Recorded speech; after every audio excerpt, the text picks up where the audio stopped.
All right, this is it, people. Let's move. Let's go, go, go, go.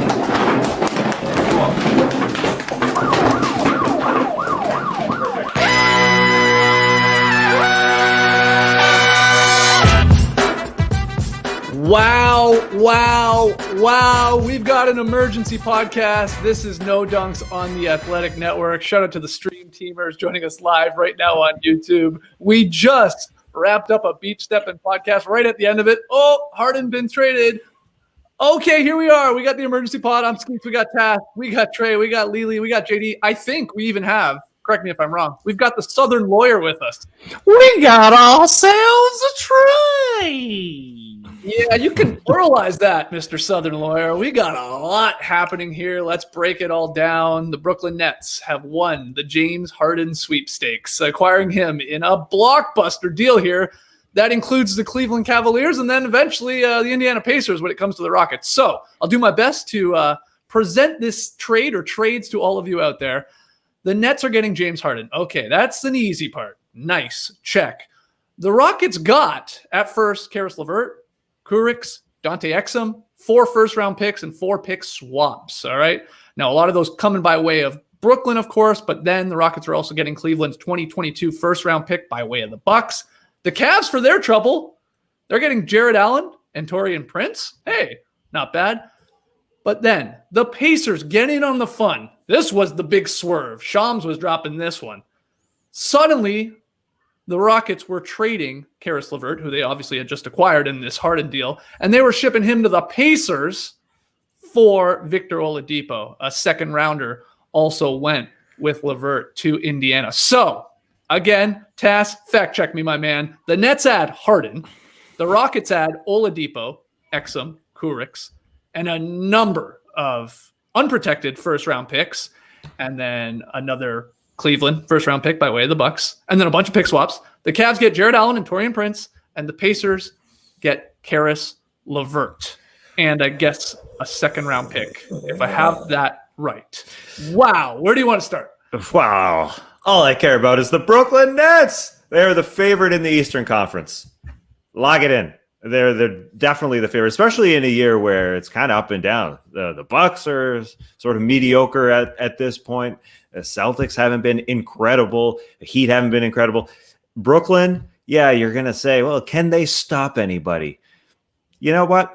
That's a fair question, but I don't think it really matters with this team. The weird thing is with this team, they are already fourth. They already had the 4th best offense in the league. Can they get any freaking better? Well, yeah, they got James Harden now. They're going to run out Kyrie, KD, James Harden, and then Joe Harris most likely, and probably DeAndre Jordan because he's always starting with the Brooklyn Nets. Depth may be an issue a little bit, but, you know, they still have enough guys coming off the bench. I think we saw Bruce Brown starting with Landry Shamet, Jeff Green, Luau Cabarro. That's a squad. And I think when they want to step up and play some defense, they can. James Harden, as much as people joke about him playing on the defensive end, when he wants to play some defense, when it comes to the playoffs, after he's chilled enough, he can be a guy who does enough on the defensive end to be passable. KD is the same. He can be a very good defender. I think the offensively, I think they're going to work really well. James Harden, when he said, I'm leaving Houston, was comfortable being, you know, a second fiddle type of guy. He knew that he needed to be that guy to win a championship. And now they have a great opportunity, especially with, you know, the Bucks being together for the first year together, this iteration of their team. So, you know, they're, you know, somewhat fresh too. I think they're clearly the number 1 team in the Eastern Conference now. Do you think Kyrie signed with the Brooklyn Nets, though, to be the third fiddle, third option? And by the way, he's not even there right now. We don't even know if he's going to play basketball anymore because now that we're seeing some other crazy reports going around NBA Twitter with what's going on and how upset he is maybe with the Nets front office and they didn't address him or come to him and talk about coaching and all that. I mean, I just asked that, like, they just lost their they lost their 3rd and 4th best player in Caris LeVert and Jarrett Allen. And their 2nd best player is not there. And we don't know when he's coming back and if he's even going to play basketball again. I'm with you. They just got James Harden.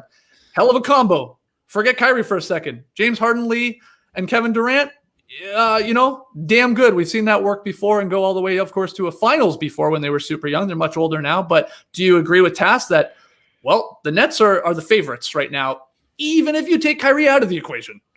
Well, possibly. Yeah, I want to see it out on the court first because there's a couple of questions that still need to be answered. One of them is we're going to see now what kind of attitude James Harden brings to Brooklyn. If he's the James Harden of last 5 years, then immediately they're a much better team. But if he's the James Harden of the last month or so, then it's going to take a little bit of time for him to adjust here. And also, I wonder if this Kyrie situation prompted the Nets to go for it right now as almost like...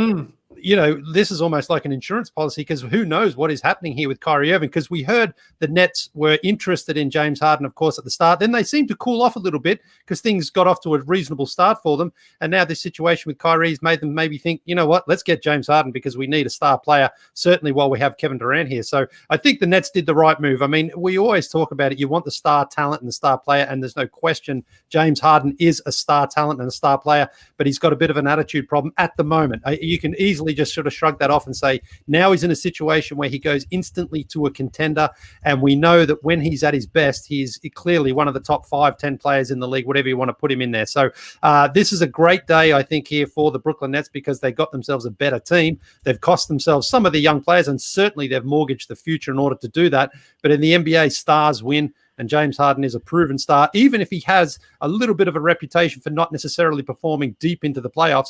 But now he's probably on the best team that he's ever been on, I think, if everyone is on the court when you look at Kevin Durant and Kyrie Irving. So, this is Brooklyn. You spend all you can if there's star talent like that is available. They went out and got him. And now we just await to see what sort of result they get from this. Right. I am not comparing James Harden to Paul Pierce and Kevin Durant near the end of their careers by any means, but we've seen the Nets trade years of draft capital before, and it backfired. Again, this feels a little different in the player they've acquired, but what's your take, especially from the Nets side of things, as we make our way to the other teams here on this podcast?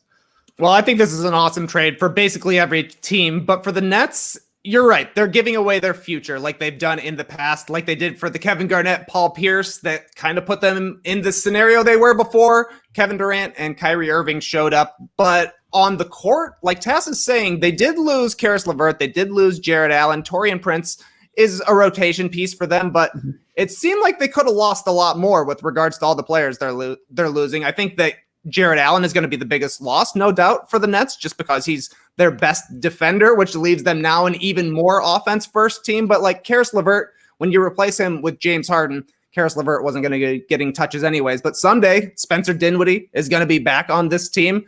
They're still going to be able to be active in the buyout market. They're still going to be able to acquire some helpful pieces, not to mention you've seen some decent performances so far from a guy like TLC. Jeff Green did all right as a small ball 5 in the playoffs last year. We'll see how it turns out. This is a team that is going to play absolutely no defense. I love it. I love it. You're kidding me. We got James Harden and Kyrie Irving on the same team wearing tie-dye. This is a team made for me right now, Skeets. I can't wait to see how it happens.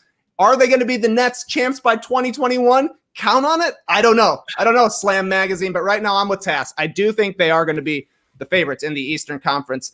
James Harden, he's not in his prime right now. He was in his prime last year when he was competing for the MVP. How much does this motivate him? Does it motivate him to be an MVP like he was? That would be awesome for the Nets. Or does it motivate him anymore to be even more committed to playing team basketball, to playing a little defense, to moving on the other side of the ball? Now that he's the second fiddle next to Kevin Durant, because I guess Kevin Durant's the number one. I don't know. At least they have a relationship. You saw him be a little bit more sharing with Russell Westbrook when he was there. You know, he was happy to kind of mold his talents around Westbrook in Houston. Maybe the relationship plays a factor. It'll be interesting to see how those two get along. It'll be interesting to see the first time Kevin Durant really needs to get on James Harden to tell him, hey, man, you need to bust your ass. You need to play some defense. You need to cut when I have the ball. Because Durant has the status to be able to tell James Harden what to do. Nobody has had that status in Houston. Even when they brought in Chris Paul, a legendary guy, he was coming to James Harden's team. Things are different now. I don't know what kind of James Harden the Nets are getting, but they gave up a ton to get him. They got their guy. Let's see how it plays out. Can't wait.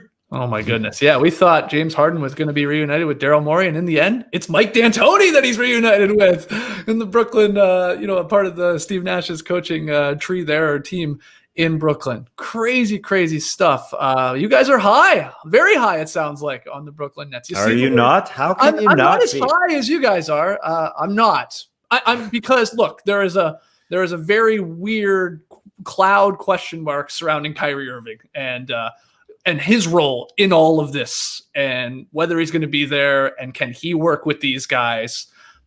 That to me is concern. Oh yeah, and stopping anyone, bit of an issue. But no, they got 3 guys on their team, just like the Warriors had at once upon a time. If you wanted to put Clay in there, who we know could catch fire and go for it, they got 3 guys that can go for 50, if not 60, in any game when they're all healthy. In KD, Harden, and Kyrie if he's playing. But you do got to get some stops. But look, I hear what you guys are saying when you look at the roster. I mean, you're putting a lot of faith in DeAndre Jordan, a lot. To be an impact player for them and start for them by the sounds of it, unless Jeff Green gets that as a small ball 5. And Bruce Brown and Kelsey. I understand the DeAndre Jordan concerns and the fact that they traded Jarrett Allen, but when it comes down to it, Kevin Durant's going to be playing 5 when it really matters for the Nets, right? And he's a great defender when he's locked in as a 5. Yeah, if they could do the old Anthony Davis, hey, with the Lakers, when it's winning time and it matters, you got to play the 5. Yeah, they're going to do that with KD. The guy's coming off obviously a major injury. Sounds like he's going to start playing back-to-backs even as early as tonight here against the Knicks. You don't want to ask too much of him, I don't think. But look, I'm not as in love with this. They gave up a lot. They gave up actually way more than even I thought they were going to have to give up, especially when you go into the picks. That's 7 full years basically that they're giving up for this. Whether the Brooklyn Nets have to do that every 5 years, it's mandatory that they have to. I guess so. Empty the cupboard to try and go for it. But you wonder if the Rockets were just calling up the Nets and saying, "Listen, the Sixers are going to give us Ben Simmons, and who knows what else they're going to give up." And so it's like, if you want him, you can have him, but you're going to have to match this offer, and we want these unprotected picks. And if you're Steve Nash and Mike D'Antoni and Sean Marks, you're like, why not? If he's going to be moved somewhere, we want to get that talent on our roster rather than a direct opponent in the Eastern Conference who's probably going to make them better. So I just wonder now, it was fairly obvious that Ben Simmons was the Sixers were prepared to trade him. That locker room now is probably going to be a little bit awkward there with certainly between him and Daryl Morey, you would think, because it seems like last night Ben Simmons got some sort of word that he was involved in trade talks. And then this afternoon, that's what we thought the deal was going to be. It looked like it was going to be Houston and Philadelphia. And so now that's fallen through and it goes to Brooklyn. So we'll see how those things play out. But this is fascinating because, James Harden has gotten his wish. He's gotten to a team that is legit contender, and he's playing with a former teammate. And like Trey was saying there, when he was in Houston, when they brought in Dwight Howard, when they brought in Chris Paul, when they brought in Russell Westbrook, those guys were brought in to complement James. Now he's going to a situation where there's no question Kevin Durant's the best player on that team. And Kevin Durant is the one who's like, listen, we dance to the beat of my drum. I run the show here. So it's going to be interesting to see if James Harden can accept being the second player on a team, because he hasn't had to be that guy since he last played with Kevin Durant back in 2012, I guess it was. But I think it can work, but who knows? These things, until you actually see them out on the court and it comes down to that last shot, who gets that last shot? How does that those last plays play out? That's when we'll find out the real test of this team. But I think he's okay with it because he said, I want to go to Brooklyn. And he knows he's going to play with Kevin Durant. So I think he's good with it. And I think it's easy to forget that he was awesome for the first 3 games of the season when he balled out when he wanted to be. And he averaged 37 for 3 games. And, it's a little bit of a, hey, I'm done here. These last 5 games, just move me on. He hasn't lost his superpowers here at 31 years old. He's going to be good in Brooklyn. And the Kyrie Irving thing, it's a question mark, but there's a few years ago where he didn't talk to his teammates for 2 months and they win a championship in Cleveland. Like there's some weird stuff going on for sure. But I don't think he's retiring. I don't think he's taking Stephen A. Smith's advice and hanging him up. I think he's still going to play for the Brooklyn Nets. And I think he's got to say, well, man, our team is fantastic now. What, am I going to walk away? I can literally win a championship this season. But yeah, I guess stranger things have happened. I don't even know if stranger things have happened thinking about it. Just walking away. I mean, this is a great opportunity for those guys. And yeah, they've gone all in. And it's a big task for Steve Nash. There's no doubt. Steve is one of the Steve coaches here that we thought Steve Kerr had a big task when he signed up in 2015. or 2014, I should say.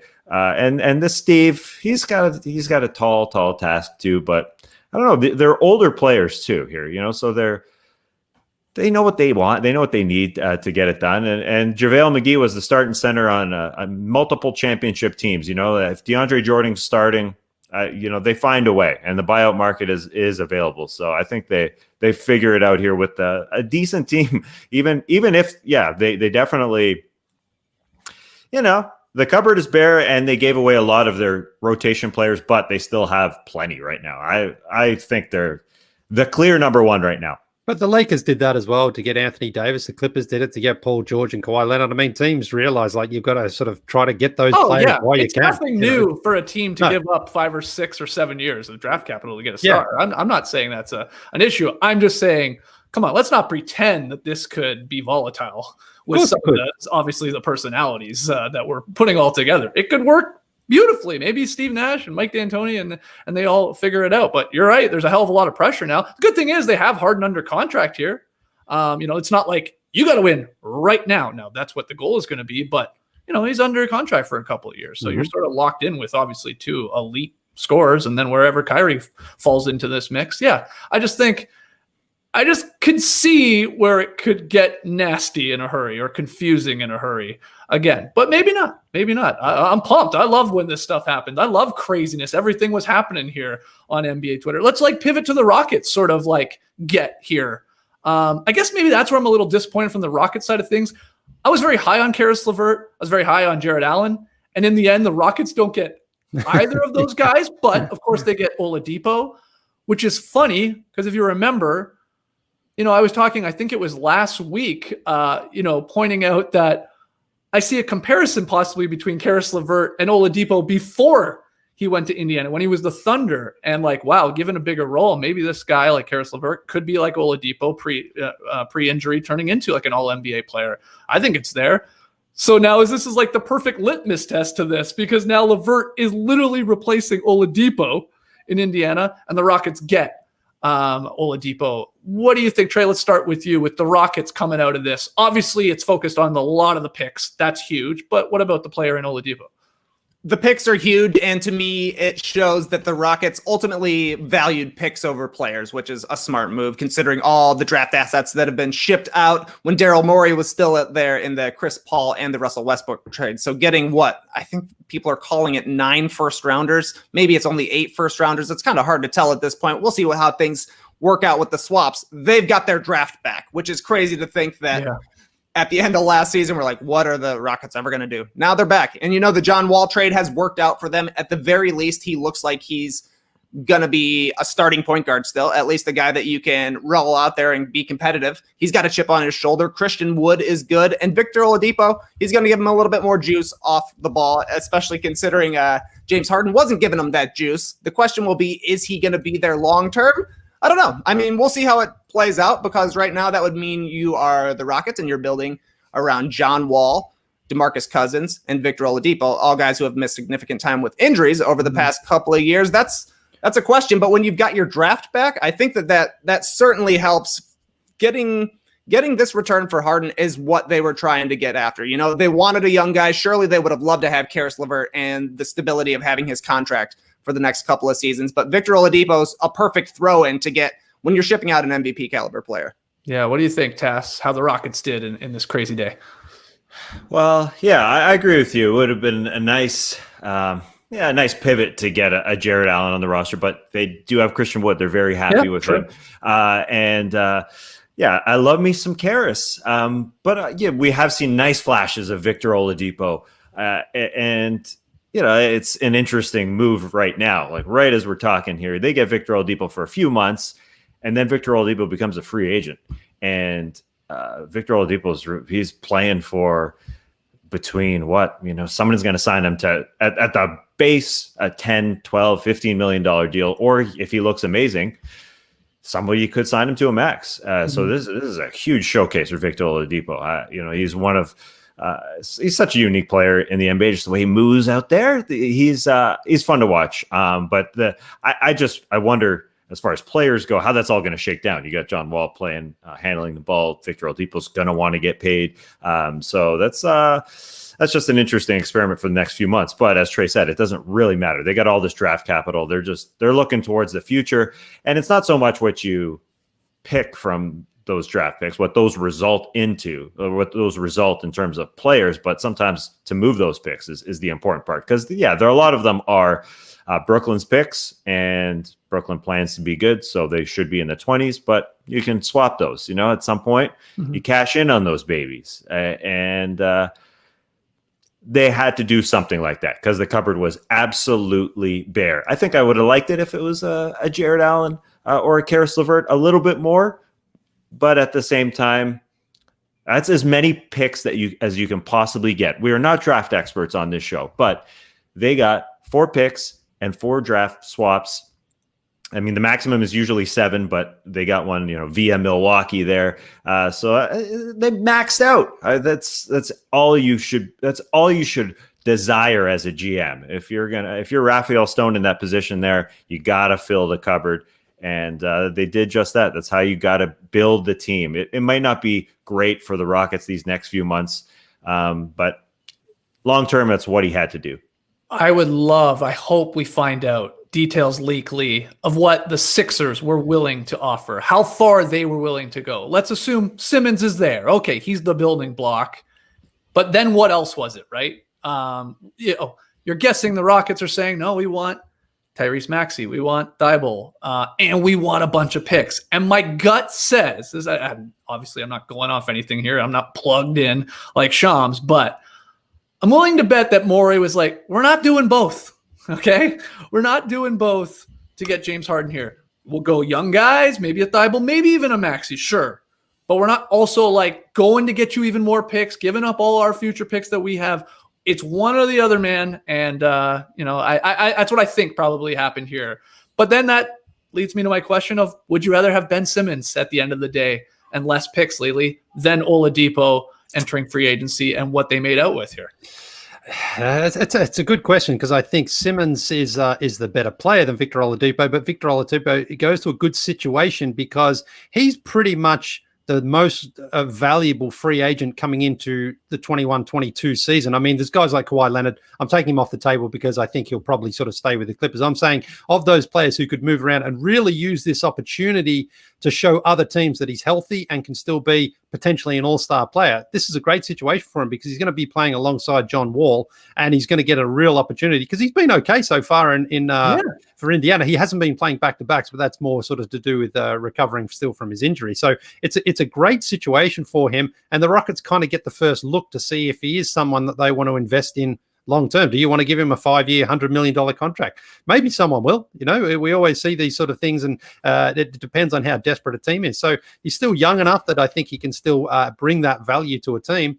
So it's good for the Rockets. And Ben Simmons, I think Ben Simmons, the problem he has made himself right now is that he's not untradeable for a young guy. He should be sort of untradeable because he's young and he's athletic and he's quick and he's strong, but he hasn't developed that offensive game, that shot that has made him untouchable. And so that's probably why the Sixers were like, yeah, we're prepared to trade him. He's a good player, very good player, but maybe we can get something better than him. And that's what maybe caused the talks there between the Sixers and the Houston Rockets at the Philadelphia 76ers with Daryl Morey. They're like, I think he's good, but I don't think we are a contender right now. We need James Harden to take us to a different level. So, but the prospect for Ben Simmons, it's still a young player, is what teams want. A young all-star player already, great defensive player, an all-NBA caliber player. That's what you want. But he just still has some things on his game to work on to make him a true superstar player, which I don't think he is just yet. Oladipo, the questions about him are, did he have one really good season, or did that injury really set him back? That's the real question now, because Oladipo was great there for Indiana when he did make the All-Star team, then suffered that nasty injury and hasn't been able to reach that level yet. But he's still young enough and he's still got time to do that. The Pacers clearly thought he wasn't a part of their future, so he goes to Houston now where he can prove things to some people that it's like, hey, I'm still the sort of guy that you can give that huge contract to, and he's going to use this opportunity, I guess, for the remainder of this season to prove that to other teams going in, as I say, to a season where the free agents outside of Kawhi Leonard, you already know he's a superstar. Everyone's going to want him. Chris Paul, a little bit older. Blake Griffin, a little bit older, not as effective. then it's guys like Oladipo who other teams will look at and decide whether or not he's a part of their future.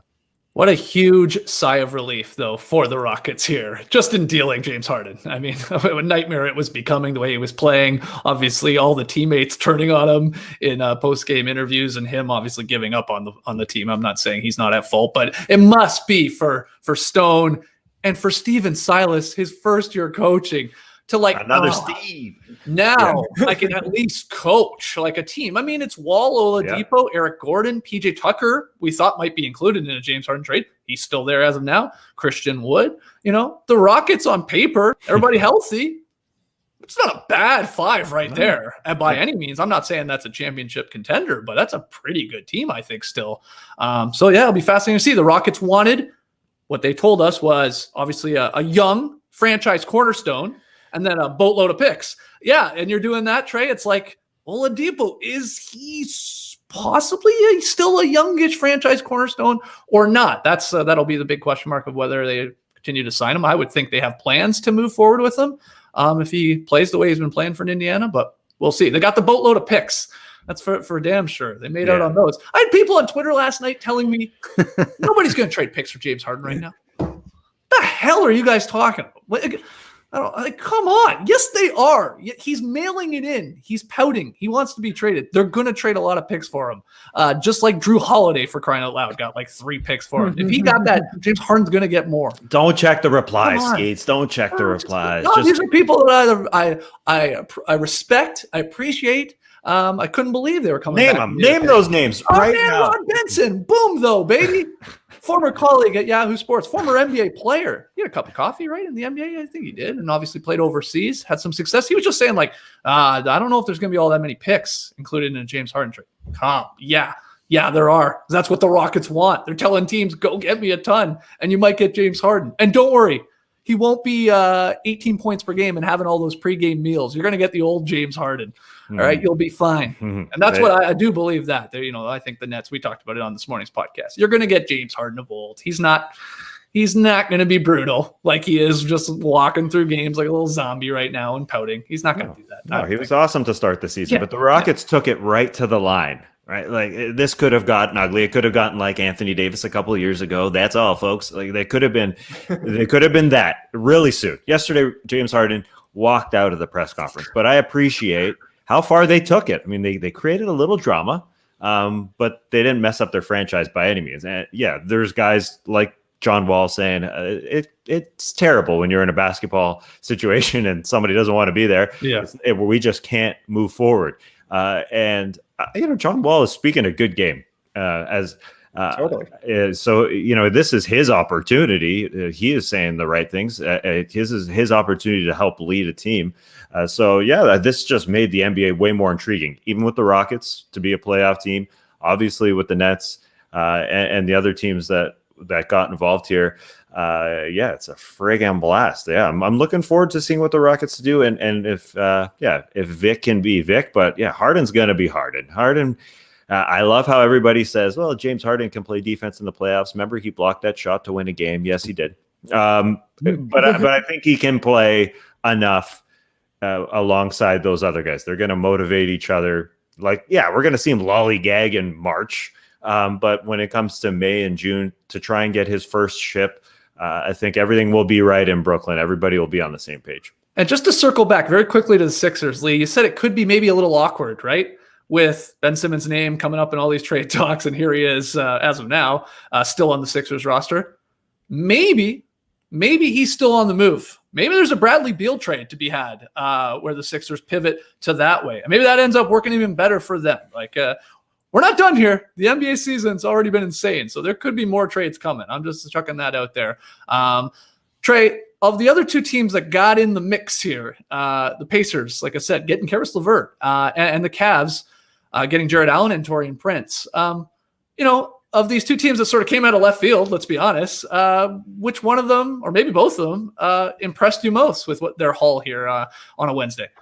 Well, Skeets, my 2021 motto has been pure positivity, which is why I think there are 4 winners for this trade. Every team did great. Like, I love what the Pacers did to swoop in and get Caris LeVert, because the question was going to be, what's going on with Victor Oladipo this whole season? They're replacing him with Caris LeVert, who is signed already to a couple extra years on his deal. So he's going to be around. He's likely, that contract he's on is likely going to be cheaper than what they would have had to pay Victor Oladipo if he wanted to stay around. He gives them similar stuff to what Oladipo would be doing, playing a little bit off the ball, but mostly able to get a bucket with the ball in his hands. It's going to be perfect for him to fit alongside. I feel like he's a high IQ player, which would fit nice next to Malcolm Brogdon and Domantas Sabonis. Eventually, they're going to bring TJ Warren back. The Pacers are looking a little bit dangerous. And then if you're the Cavs, you just swooped in and got Jarrett Allen for tossing away a future first-round pick out of nowhere. You got to love it. I mean, they've got a ton of big guys now. The Raptors should be calling the Cavs immediately to see if they can steal maybe a JaVale McGee, maybe even a Kevin Love, though I don't think he solves the defense issues. Yeah.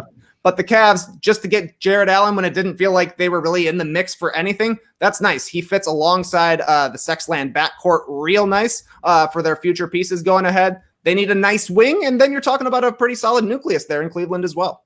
So you like it for all 4 teams, and thumbs up for the Pacers and the Cavs. What do you think, Tass? You agree with what Trey's saying here? Are you high on everybody, what they did here today? Oh, yeah. Let's go Moses Malone. Faux. I'm excited for everybody. The Pacers, perfect move. Get a guy who's signed long-term instead of Victor Oladipo in Caris LeVert. Can't beat that. I think Kobe Altman did fantastic to make out that way. I think we knocked it out of the park everywhere. The Rockets got everything they could for James Harden. The Nets, obviously, if things go south, then the picks are going to look terrible, and it's not going to be a repeat. There's no way it's going to be a repeat of Paul Pierce, Kevin Garnett. No way. They've got 2 guys. Just sort of like entering their prime. I guess no. So I should say that. Yeah. It's not. They're not that old, man. They're in their prime. It's just not going to happen. Just don't put them on the cover of SI. Okay, that's what. Don't do that. Yeah. No. I think it's. I think the only disappointed team is Philly for not being able to make a move, and maybe they have another move. But to me, they started 7-1 this season without beating anybody good. Their biggest win was the best team that they beat was yesterday against the Miami Heat, and that took a 45-point performance from Joel Embiid. Their record was decent to start, but they haven't been impressive. And if you believe these rumors, which I think I do, they came in here. They've got 2 stars. Daryl Morey said, I'm taking a year to watch these guys, see how they play. And he made a decision 10 games in that said, well, you know what? I think we'd be better with a more spaced floor for Joel Embiid. It sure feels that way. And I think they're the only ones who lost out because they couldn't space that floor for Joel Embiid with James Harden. But maybe it will be Bradley Beal, as we talked about. Who knows? Lily, what do you think of the Pacers and the Cavs in getting, again, LeVert and Taurean and Jarrett Allen are the big names here for these teams, respectively. Yeah, really good for the Cavs. Jarrett Allen is a very talented player, and he's still young enough. I mean, he's still got to work on his game. But yeah, the Cavs' future is pretty bright. We've got to get the Sex Man and Darius back, though. They've both been injured. They had a great start to the season, but it's tailed off a little bit there. But definitely, I think the Cavs have got some more moves to make here because they've got such a glut of big guys. They've got some big contracts, and they want to move on from those. So I think that's going to happen. And the Pacers, did you say the Pacers? Yeah. Oladipo, it was a question whether or not they thought he was going to be a part of their future. The fact that they didn't really offer him a big contract when they could have, in the offseason was a sign that they were probably like, let's see what type of player he is, because down in the bubble, he was okay, not great. And then when he came back from injury last season, just before the shutdown, again, he showed flashes of being good, but not, I don't think, enough to convince the Pacers that they wanted to invest a huge deal, a huge contract in him. So they're going to try somebody else. And I think Caris LeVert, is he one of those players that maybe we do overrate him just a touch, because I think he's good, but he's also coming off an injury as well. So you know what? If we do, he's going to the perfect spot because he's not going into the Indiana Pacers being the number 1 guy. Yeah. It's like we argue who's the all-star on the Pacers. Sabonis, or is it Brogdon? Because those guys are probably better than Caris LeVert. So I have enough basketballs to go around. You're talking about 2 all-stars there. You're adding Caris LeVert. That's a high-usage guy. I'm not sure if it'll work out. Miles Turner's banking on an all-star. That's great, though. He doesn't have to be like you don't have to be like Caris LeVert. You got to be our 25 to 30 point per game scorer. You got to do that. Like he can fit in a little more organically, a little just freely, I think, with those guys being the better guys on the team. I don't think we underrate him. I actually think, again, to make the comparison, I think it's there that he's going to sort of blossom into an Oladipo guy pre-injury. Because you look at the numbers and the impacts they had in limited minutes. You know, I'm talking about LeVert last year mainly, and even this year when now KD's in the mix and Kyrie. I see it. I think they're somewhat similar in a good way. I love what the Pacers did. And like Taz said, Oladipo was leaving. And they just got Caris LeVert, who I'm just telling you is a pretty damn comparable player, in my opinion. For what? He's under contract for like 3 more years at nothing. It's like 16, 17, $18 million. It's nothing. That's a great contract. I love the Pacers sliding in here and getting him in the mix. And I love Jarrett Allen as well. So I'm, the Cavs have Drummond, Love, JaVale, Larry Nance is a big guy. Who else? Maker. Thon Maker. I think Thon got waived already. Did he? Okay. Yeah, Peace out, Thon. Yeah, one of the other. But now they got 5 giant dudes, so maybe they're not done wheeling a deal. Yeah. But that's the thing. Like this deal, we never saw the Pacers and the Cavs coming into this, so this was probably in the works. For a couple of days here. I would say. I wouldn't say this is all just unfolded this afternoon. So, yeah, good for them to get two good players in LeVert and Jarrett Allen, because you would think that the Rockets would have wanted those talented players in return, but instead they just decided give us as many draft picks as we can possibly have here. Yeah, they got them. I mean, again, like you hold these teams to ransom, and I'm sure that Raphael Stone was on the phone saying Daryl Morey is going to give us this, so it's up to you. It's up to you if you want it. Give us those picks. Oh, you think it's like that classic photo of Joe Dumars? Exactly. Yeah. That was I mean, it has to be, doesn't it? Really? I mean, we've seen that in the past. Like go to the Deron Williams trade. That was the rumor as well. Like that the Knicks basically the Jazz drove up the price to the Knicks, saying we're going to trade him to New York if you don't come through with the goods, and they do. So when teams are desperate, I mean, it would be really interesting to know if this Kyrie Irving situation wasn't playing out the way that it was, if that was still. If the Nets were still going to make this move, because I mean, seeing Kyrie last night on the Zoom, I wonder if that was like, all right, we got to do something here. We don't know what the hell is going to happen with this guy for the rest of the season. Who knows? But this guy, what do you mean that he was on his computer? I mean, what do you mean that he was on a Zoom? What, you didn't see he was on the Zoom with the well, I'm just saying the Nets probably don't know what they're getting out of Kyrie Irving, right? So they're like, okay, what's that communication line between the Nets front office and Kyrie Irving right now? Is it Kyrie Irving or if Kyrie Irving took a game or two off for personal reasons and then he came back and he was fine, that's I think why they hesitated on not making this move earlier. They wanted to sort of see if 2 stars was going to be enough rather than getting that 3rd star in there. But now perhaps they're like, we're not sure if we've got the 2 stars right now, because we're not really sure what Kyrie Irving is going to. Then add to that Spencer Dinwiddie, of course, going out with an injury too, and what effect that had on us. I think there's something there.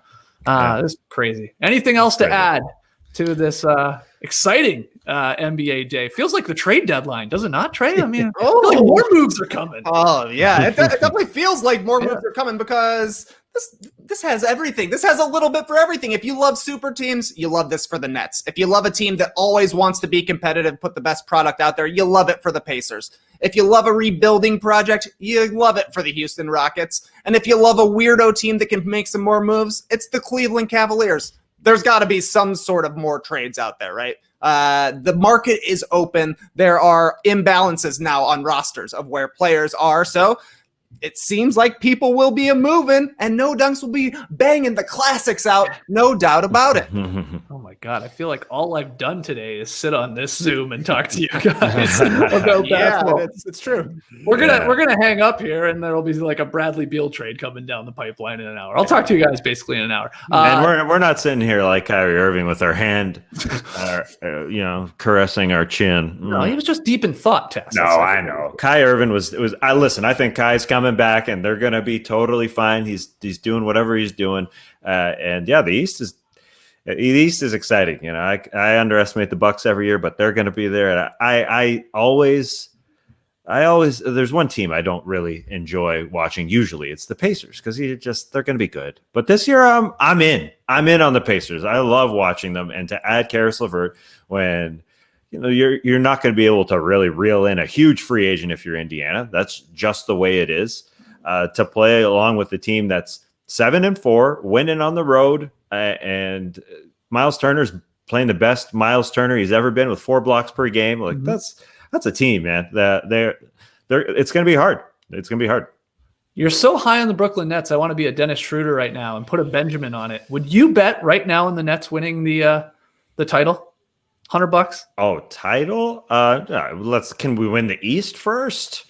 You want to put that on the line? Sure. You'd put $100 on the Nets with Harden in the mix there, winning the Eastern Conference this year. Yeah, I'd put it on. I mean, I'd probably get some good odds on. Hey, look me in the eye. Look me in the eye so we can. Which camera should I look into? Yeah. Look at me. I would take that bet. I'll bet against them going all the way to the finals. Sure. Benjamin. Okay. Virtual handshake, look in the eye. There we go. Let's make this juicy. All right, guys, let's call it there. Like I said, there'll be a trade in a mere hour after we record this anyway. Thanks for joining us live. I think we set some No Dunks records there in terms of people joining us live. So thank you so much. If you're new to No Dunks, well, subscribe to the podcast wherever you listen to podcasts. Subscribe to us on YouTube. Hit that little notification button so you know when we're going live, when these emergencies happen, and comment and like and do all that. Share it with your friends. I think we hit 25,000 subs too on our YouTube page. Oh, so 25,000. Old news. 25.1. The new hotness. Ooh, all right. Well, what's the next Volume 1 on deck? Oh yeah, I forgot we're dropping a weird roast beef video. Oh my goodness, what a day! So yeah, subscribe on YouTube. Subscribe to No Dunks wherever you listen to our podcast. You can get us on The Athletic. Subscribe to The Athletic. My God, there's going to be about 10 amazing articles up on The Athletic in the next couple of hours. Go to theathletic.com/no dunks. You can get a subscription right now for $3.99 a month. So take advantage of that. If you go to that link, theathletic.com/no dunks, they know that we sent you. And if you want some No Dunks merch, I guess none of us. Oh no, Lee, you got one on, right? You're rocking the No Dunks hoodie there. Go to nodunks.com if you want to grab that. No, there's the website right there. Great work, JD. Way to stay on it, man. JD, you've been on the Zoom all day, man. I can't believe you're still listening to us talk about basketball. How you holding up, JD? Any final thoughts on this big blockbuster deal? It's very exciting. I was monitoring Twitter, so just in case, I grabbed a couple of pseudo tweets of the night. One was Dr. Ken Jeong congratulating the thingamajig on going to Houston. That was kind of cute. Yeah, the Masked Singer, forgot that. And then this one, I hope they recreate this. This is Durant and Harden and Mom made pizza rolls. If you're listening to the podcast, you're just gonna have to check it out on YouTube. It's great stuff. Great, what a day. Someone pointed out that the Browingtons are back together, right? Oh man, Jeff Green's there. That's why. Yeah, Jeff Green's in the Nets. So KD, Harden, and Jeff Green, the Browingtons. I don't think Westbrook was not a part of the Browingtons. Am I right? No. He wasn't broing down with the Browingtons. So wow. No. So the Nets maybe just won the trade because they got the Browingtons back together. It might be enough as it is. Let's hear from you guys though, especially in the YouTube comments. Who do you think won the trade? Do you think all 4 teams made out well? Are you worried about the Nets, especially with the Kyrie situation? Let's hear from you guys. We'll be back tomorrow with some more classics because once a day we go back to the Classic Factory. Task, you'll have what you need to know early tomorrow morning on Thursday. We'll get that up in podcast form and on YouTube. And then we'll have the Daily Show. Again, breaking this down in greater detail in the games tonight. Thanks for joining us, though. That was a blast. Clipper Bros. You heard it here first. Have a great time. Turn up. Love you guys. Awesome. Thanks for joining us. And guys, I got to go. Danielle made pizza rolls. Embrace the day, people.